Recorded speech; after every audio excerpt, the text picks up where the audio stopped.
lamtalanítok fejben. Sarokba ragadt tépelődést, rugózó pókháló álmokat. Tátott szájamból finom mozdulatokkal rázzák ki bőrfakónádak száraz kezei a tanástalanságot. Találkoztunk.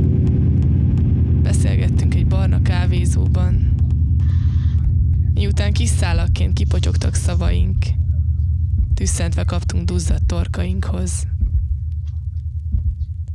Nem mindegy, hogy a szeretlek szálkái az én nyelvemet recéssé metszik, még tiédet a némaság őrli.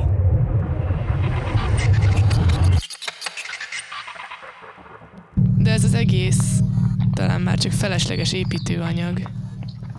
Lassan bomló, kihűlt farakás erdőtűz után. Sértett katlanul visszavágy egymásba boruló ujjainkra.